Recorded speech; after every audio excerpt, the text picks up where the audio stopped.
नमस्कार, मैं हूं आपके साथ अंकिता पाल। बुलेटिन की शुरुआत करते हैं। मुख्यमंत्री पुष्कर सिंह धामी ने प्रदेशवासियों को छठ पूजा की बधाई और शुभकामनाएं दी हैं। मुख्यमंत्री ने कहा कि छठ पूजा का पर्व सूर्य देवता की उपासना और प्रकृति के प्रति आभार व्यक्त करने का महान अवसर है। ये पर्व प्राकृतिक और मानव के बीच के प्रेम को भी दर्शाएगा। साथ ही सूर्य देवता की आराधना से हम जीवन के हर पहलू में सकारात्मकता और नई ऊर्जा का अनुभव करते हैं। मुख्यमंत्री ने कहा कि छठ पूजा का महत्व सिर्फ धार्मिक आस्था में नहीं, बल्कि हमारे समाज की संस्कृति, एकता और सौहार्द में बसा हुआ है। यह पर्व हमें एकजुटता के साथ अपने कर्तव्यों और जिम्मेदारियों को सही तरीके से निभाने की प्रेरणा देता है। भगवान भास्कर एवं छठी मैया सबकी मनोकामनाएं पूरी करें, इसकी भी मुख्यमंत्री ने कामना की है।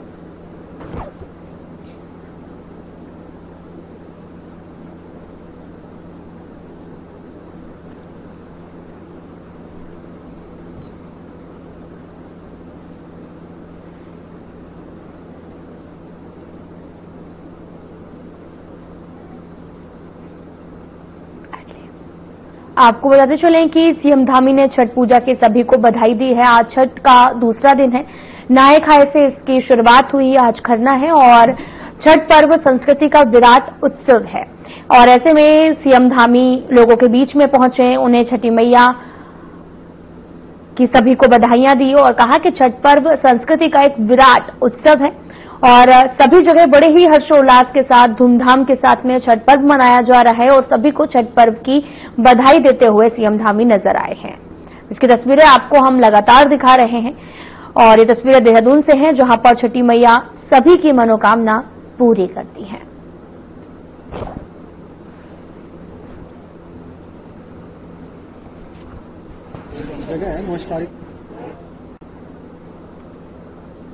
तो वहीं आपको बताते चले कि मुख्यमंत्री पुष्कर सिंह धामी ने दून विश्वविद्यालय में आयोजित अखिल भारतीय विद्यार्थी परिषद के 71वें राष्ट्रीय अधिवेशन की तैयारियों की समीक्षा बैठक में हिस्सा लिया है। और यह अधिवेशन 28 से 30 नवंबर तक देहरादून में आयोजित किया जाएगा। बैठक के दौरान मुख्यमंत्री ने अधिवेशन की तैयारियों की विस्तृत जानकारी ली, आयोजन से जुड़ी व्यवस्थाओं की समीक्षा की। मुख्यमंत्री धामी ने कहा कि राष्ट्रीय स्तर के इस प्रकार के अधिवेशन युवा शक्ति को एक मंच प्रदान करते हैं, जहां विचार विमर्श के माध्यम से राष्ट्र निर्माण की दिशा में ठोस संकल्प लिए जाते हैं। उन्होंने आगे ये भी कहा कि एबीवीपी जैसे संगठन देश के युवा ऊर्जा को सकारात्मक दिशा देने में भी निरंतर भूमिका निभा रहे हैं। मुख्यमंत्री ने अधिवेशन के सफल आयोजन के लिए शुभकामनाएं देते हुए विश्वास जताया है कि उत्तराखंड का पावन धरती पर आयोजित यह अधिवेशन युवाओं में नए उत्साह, ऊर्जा, देशभक्ति की भावना का संचार करेगा।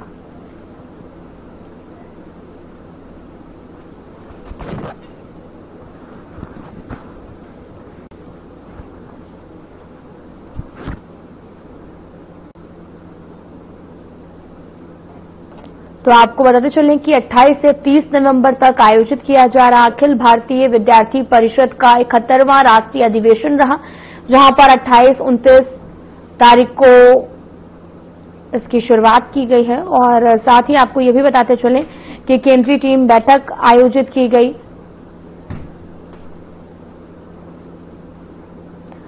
तो वहीं मुख्यमंत्री पुष्कर सिंह धामी ने जनपद टिहरी गढ़वाल के धनौल्टी विधानसभा क्षेत्र के अंतर्गत लालूरी घियाकोटी कैरदा की चली मोटर मार्ग का पुनर्निर्माण एवं सुधारीकरण के लिए 4 करोड़ 16 लाख के लिए परियोजना विकास एवं यहां पर करोड़ों की police line race course Dehradun में पेयजल योजना के निर्माण कार्य, 5 crore police line race course Dehradun में टाइप द्वितीय ब्लॉक सी के 120 आवासों के निर्माण हेतु 51 करोड़, लोक सेवा आयोग के भागीरथ आवासीय परिसर में आवासों के निर्माण हेतु 54 करोड़ रुपए और साथ ही स्वीकृत किए जाने का अनुमोदन प्रदान किया गया। इसके अलावा पौड़ी, रुद्रप्रयाग जिलों के क्षेत्रों में निर्माण कार्यों के लिए करोड़ों रुपए का अनुमोदन जो है वो दिया है।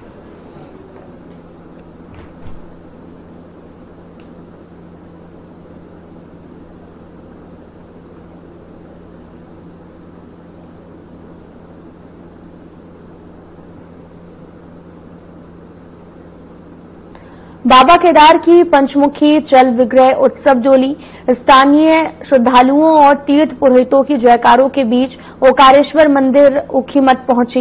इस दौरान बड़ी संख्या में तीर्थ पुरोहित समाज, स्थानीय श्रद्धालुओं ने गर्मजोशी के साथ बाबा केदारनाथ की डोली का स्वागत किया। इस मौके पर स्थानीय विधायक आशा नौटियाल मौजूद रही। बाबा केदार की भोग मूर्ति अब ओकारेश्वर मंदिर में विराजमान होगी, जहां आगामी 6 माह तक पूजा अर्चना की जाएगी।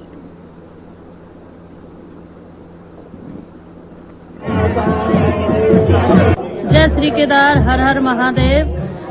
भगवान केदारनाथ जी की पंचमुखी उत्सव डोली 6 महीने के प्रवास केदारनाथ जी से आज ओंकारेश्वर मंदिर ऊखीमठ में अपनी 3 दिवसीय पैदल यात्रा के बाद पहुंच चुकी है और यहां पर बहुत ही उत्साह के साथ स्थानीय नागरिकों ने, वृद्धों ने, बच्चों ने, जवानों ने और सभी बाहर से आने वाले श्रद्धालुओं ने भगवान केदारनाथ जी के आगमन पर बहुत उत्साह के साथ मंदिर में विराजमान हो गए हैं ओंकारेश्वर मंदिर में। और आज से यहाँ पर भगवान की शीतकालीन पूजा प्रारंभ कर दी जाएगी और मैं सभी भक्तजनों से, सभी श्रद्धालुओं से आग्रह करती हूँ कि आप सभी लोगों का हार्दिक अभिनंदन है ओंकारेश्वर मंदिर ऊखीमठ में। यहाँ से बाबा के दर्शन करके आप जाइए और इसके बाद भगवान मद्मेश्वर के भी कपाट बंद होंगे और शीतकालीन गद्दी स्थल ओंकारेश्वर मंदिर में भगवान मद्मेश्वर भी पहुंचेंगे। तो भगवान प्रथम केदार भगवान केदारनाथ और द्वितीय केदार भगवान मद्मेश्वर जी के दोनों के दर्शन ओंकारेश्वर मंदिर में होंगे और तृतीय केदार तुंगनाथ जी के दर्शन मक्कू मठ में किए जाएंगे। सभी श्रद्धालु और भक्तजनों से मैं निवेदन करती हूँ कि आप लोग आइए और यहाँ पर आपको दर्शन बाबा के होंगे। आशीर्वाद लेकर यहाँ से आप जा सकते हैं। आप सभी का हार्दिक अभिनंदन और स्वागत है ओंकारेश्वर मंदिर ऊखीमठ में।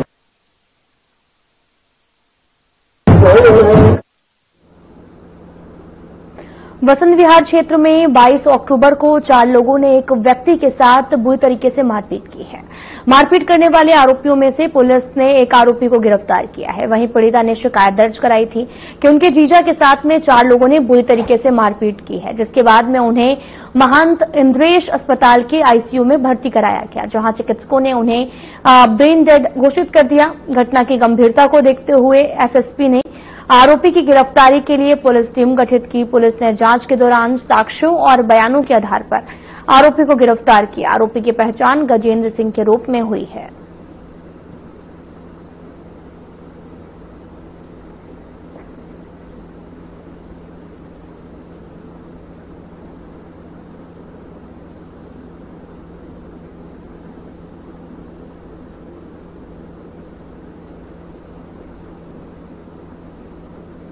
पौड़ी में श्रीनगर के ग्रामीण क्षेत्रों में भालू के हमले की घटनाएं थमने का नाम नहीं ले रही।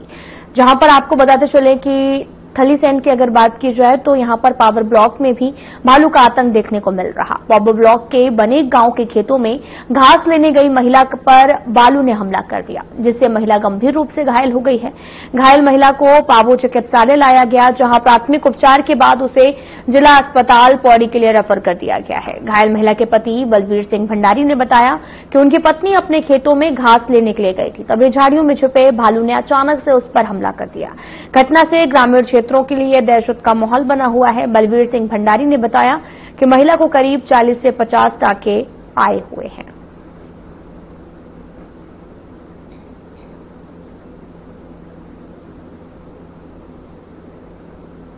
एक लड़का प्राइवेट होटल में, दोनों मियां बीवी है।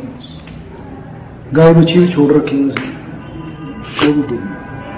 इसके चक्कर में वो भी निकल गई, डर वर कम हो गई करके कुछ लड़कियां।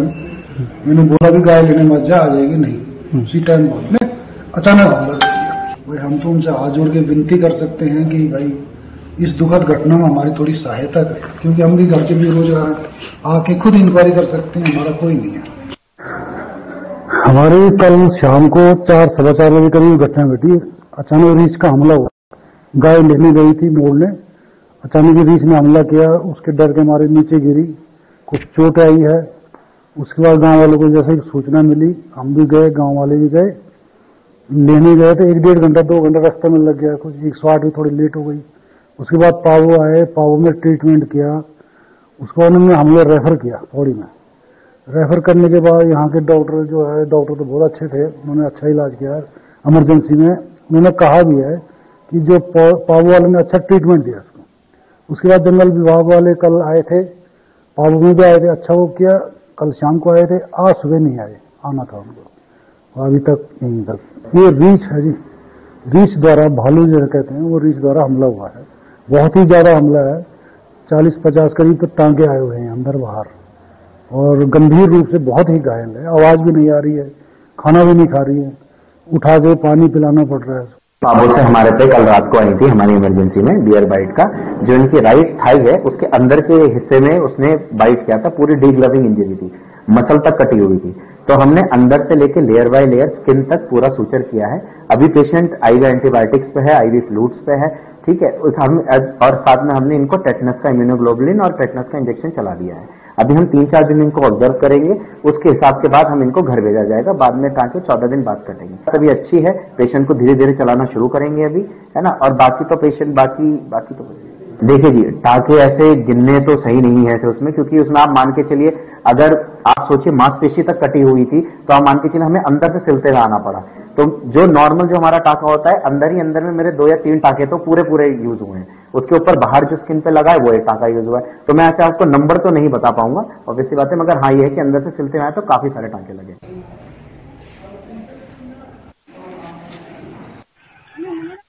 चिड़ियाघर में आई आपदा में लापता लोगों के शवों के मिलाने का सिलसिला लगातार जारी है। शुक्रवार को 2 शव मिलने के बाद में शनिवार को भी 5 शव मिले हैं। दरअसल बासु केदार क्षेत्र के चिड़ियाघर में आपको बताते चले कि 28 अगस्त को भयावह आपदा आई थी, जिसमें कस्बे का पूरी तरह से नामो निशान मिट गया है। रात के समय आई आपदा में तो लोग यहां पर रह रहे थे, वो भी लापता हो गए हैं, जिनकी खोजबीन लगातार जारी है। इन दिनों मौसम साफ होने पर तेज गति से सर्च अभियान चलाया जा रहा। आपदा में कुल 9 लोग लापता हो गए हैं, जिनमें से 5 स्थानीय हैं और 4 नेपाली मूल के लोग शामिल हैं।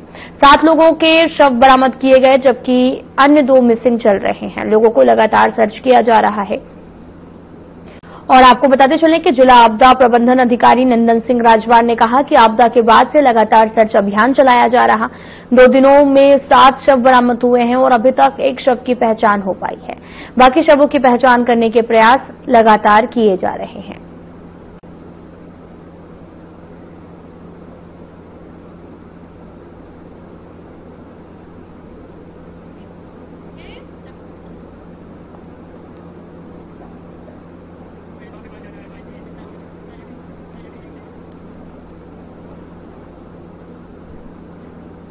हाल ही में राजस्थान के जैसलमेर में एक एसी बस में आग लगने से 20 लोगों की मौत हुई है। लगभग 17 लोग घायल हो गए हैं। और वहीं देहरादून संभाग के अंतर्गत ऐसे हादसे न हो, उसे देखते हुए देहरादून के आरटीओ प्रशासन संदीप सैनी ने सभी बसों में अग्नि सुरक्षा यानी कि फायर सेफ्टी के इंतजाम करने के निर्देश दिए।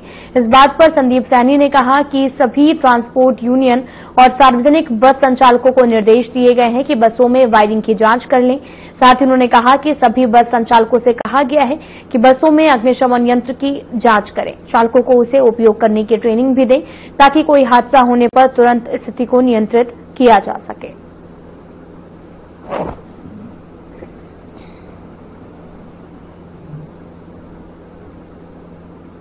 इसमें हमने अपने जितने भी सब में जो हमारी बसेस चलती हैं, एक तो उत्तराखंड रोडवेज और हमारी सारी यूनियन, इनको निर्देशित किया है कि अपना जो इलेक्ट्रिक वायरिंग है, एक आप इसको चेक करवा लें और आपके जो फायर एक्सटिंग्विशर्स हैं उनको देख लें वो सही हालत में काम कर रहे हैं नहीं कर रहे, और अपने ड्राइवर्स को भी ट्रेनिंग दे दें किस तरीके से उसको यूज किया जाता है कि जैसे ही कोई ऐसी घटना हो तो उसको समय रहते हुए उसको आग पे कंट्रोल पा सके।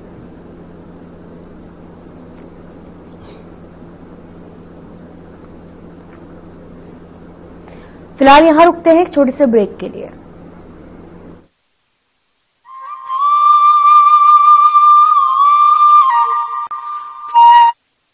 कुछ लोग खाते पीते तो बहुत बढ़िया हैं, पर फिर भी उनकी सेहत नहीं बनती। पिचके हुए गाल हैं, हड्डियां निकली हुई हैं, पैंटें ढीली हैं, कपड़े जचते नहीं, कोई पर्सनैलिटी नहीं। ऐसे लगता है इधर से खाए जा रहे हैं उधर से निकले जा रहा है। क्योंकि उनका पाचन तंत्र खराब है। और जब तक के पाचन तंत्र दुरुस्त नहीं होगा, वो जितना मर्जी अच्छे से अच्छा खा ले, उनकी सेहत नहीं बन सकती। इसलिए हमारी संस्था सन्यासी आयुर्वेदा ने एक ऐसी दवा का निर्माण किया है जो कि आपके लिवर को, आपके पाचन तंत्र को दुरुस्त करने का काम करती है, ताकि आप जो भी खाएं उसका पूरे का पूरा निचोड़ आपके शरीर को लगे, आपकी भूख बढ़े, खाया पिया सही से लगे, नया खून बने, हड्डियों में जान आए, वजन बढ़े और आप मोटे तगड़े खूबसूरत पर्सनैलिटी के मालिक बन जाएं। सिर्फ 655 रुपए की पूरे 1 महीने की दवा होती है और आप इसे घर बैठे 01145454545 पर फोन करके दवा मंगवा सकते हैं। प्रधानमंत्री फसल बीमा योजना प्राकृतिक आपदा की स्थिति में बीमा द्वारा किसानों को आर्थिक सुरक्षा देने की ओर एक कदम। बढ़ता है विश्वास जब मिलती है सहूलियत। मेरी पॉलिसी मेरे हाथ।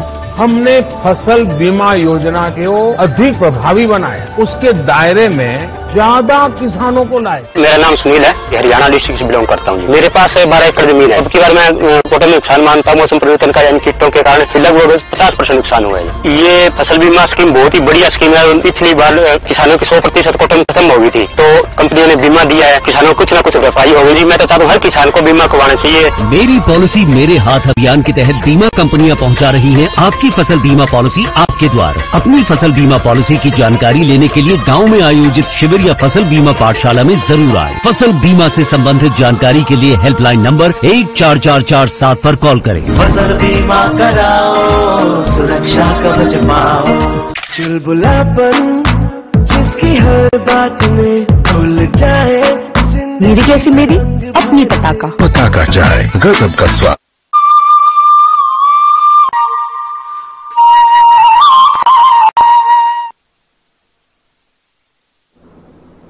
ब्रेक के बाद स्वागत है आप सभी का। रुख करते हैं खबरों की तरफ।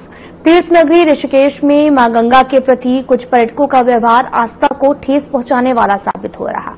बाहर से आने वाले कई पर्यटक मां गंगा को स्विमिंग पूल समझकर घाटों पर जूते चप्पल समेत गंगा में उतार रहे हैं और कुछ लोग गंगा तट पर मदिरा पान करते हुए देखे जा रहे हैं। सोशल मीडिया पर इस तरह के कई वीडियो तेजी से वायरल हो रहे हैं जिसमें मां गंगा की आस्था को बचाने की मांग उठाई जा रही है।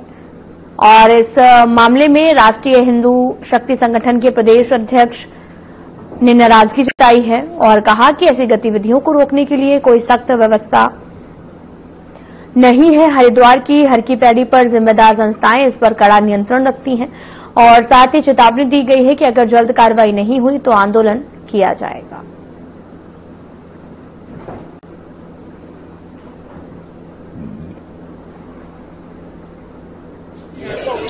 देखिए, ये जो आज हम देख रहे हैं, कई दिनों से हम देख रहे हैं बल्कि यहाँ पे कि लोग चप्पल लेके आते हैं, माँ गंगा जी में उतर जाते हैं। उन्हें चप्पल उतारने का कोई एक उचित स्थान गंगा त्रिवेणी घाट पर नहीं है कि जहाँ पर कोई उन्हें ये गाइडलाइन दे, कोई बताए कि गंगा जी के निकट चप्पल लेके नहीं जाना चाहिए। लोग पूजा करते हैं, कई तरीके की विशेष पूजाएं, श्राद्ध पक्ष में, पितृ पक्ष में, और छठ पूजा की पूजा होती है, दशहरे पूजा होती है, वो बिल्कुल गंगा जी के निकट तट पर बनी हुई होती है। गंगा मैया के बिल्कुल निकट जाकर पंडित लोग, ब्राह्मण है हमारे, सब पूजा पाठ करते हैं और लोग उस वक्त भी देखते हैं कि और उसी वक्त उनके पूजा के सामान के ऊपर से चप्पल लेकर गंगा जी में उतर जाते हैं।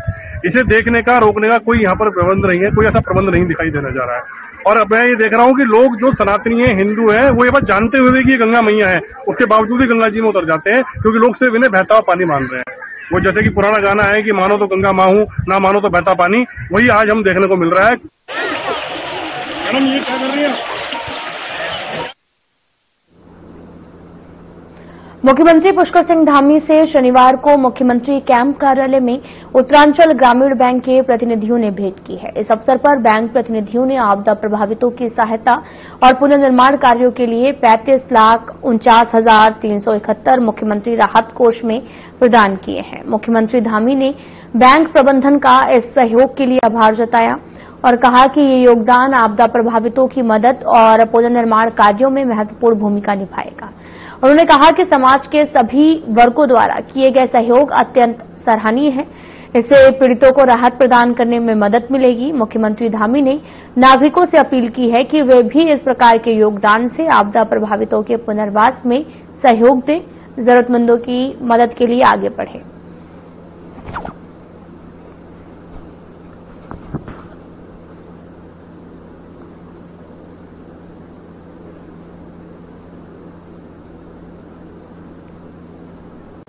उत्तराखंड 9 नवंबर को अपनी 25वीं वर्षगांठ मना रहा है। राज्य स्थापना दिवस के मौके पर प्रदेश कांग्रेस अध्यक्ष करण माहरा ने सरकार की आलोचना का निशाना बनाया।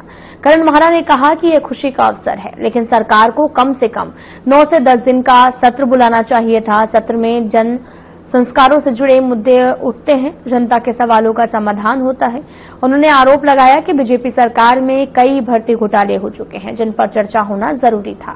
साथ ही करण माहरा ने यह भी कहा कि सत्र को गैरसैंण में आयोजित किया जाना चाहिए था, ताकि राज्य के अलग अलग हिस्सों के मुद्दों पर विचार किया जा सके।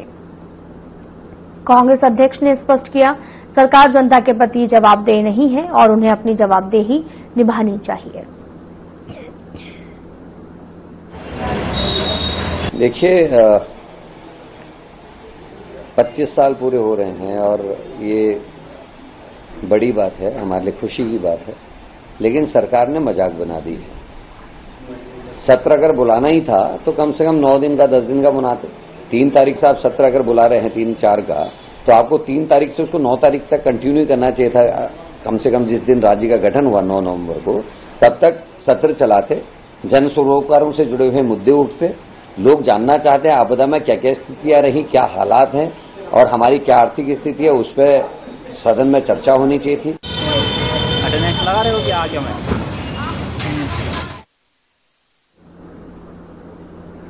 उत्तराखंड में 2027 के विधानसभा चुनाव को लेकर राजनीतिक सियासी जंग तेज हो गई है।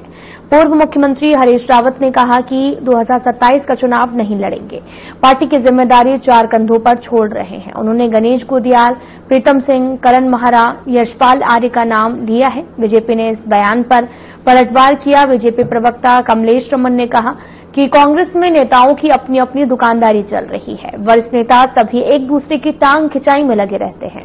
उन्होंने कहा कि हरीश रावत ने जिम्मेदारी तो 4 नेताओं के कंधों पर छोड़ी है, लेकिन जिन नेताओं को पार्टी में लाया गया था उनकी अनदेखी की जा रही है, वे छटपटा रहे हैं।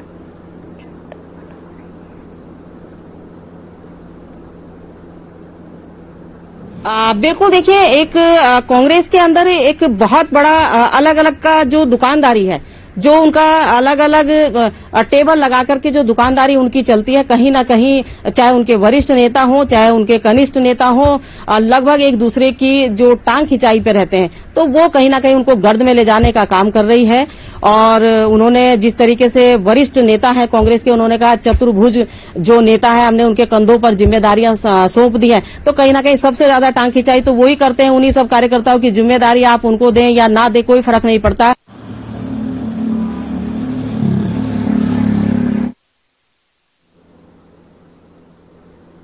उत्तराखंड में 2027 के विधानसभा चुनाव की तैयारियों में सभी राजनीतिक दल जुट गए हैं। इस बीच कांग्रेस ने संगठन सृजन कार्यक्रम पूरा कर लिया है और जल्द ही सभी जिला अध्यक्षों की घोषणा होने वाली है। प्रदेश कांग्रेस अध्यक्ष करण माहरा ने कहा कि चयन प्रक्रिया में नियुक्त पर्यवेक्षकों ने अपनी रिपोर्ट समय पर सौंप दी। उन्होंने कहा कि इस विषय पर उत्तराखंड के तमाम बड़े नेताओं से चर्चा हो चुकी है। त्योहार सीजन और बिहार विधानसभा चुनाव की व्यस्तता के कारण घोषणा में थोड़ी देरी हुई है, लेकिन माहरा ने कहा कि 1-2 दिन में सभी जिला अध्यक्षों की सूची भी जारी की जाएगी।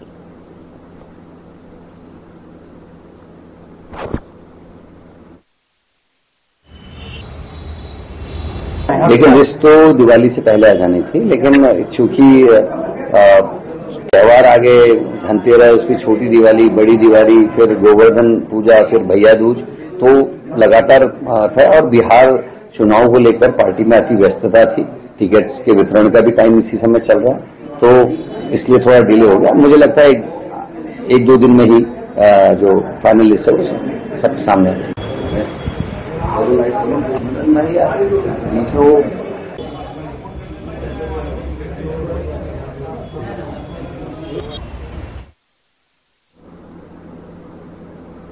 फिलहाल बुलेटिन में इतना ही। नमस्कार।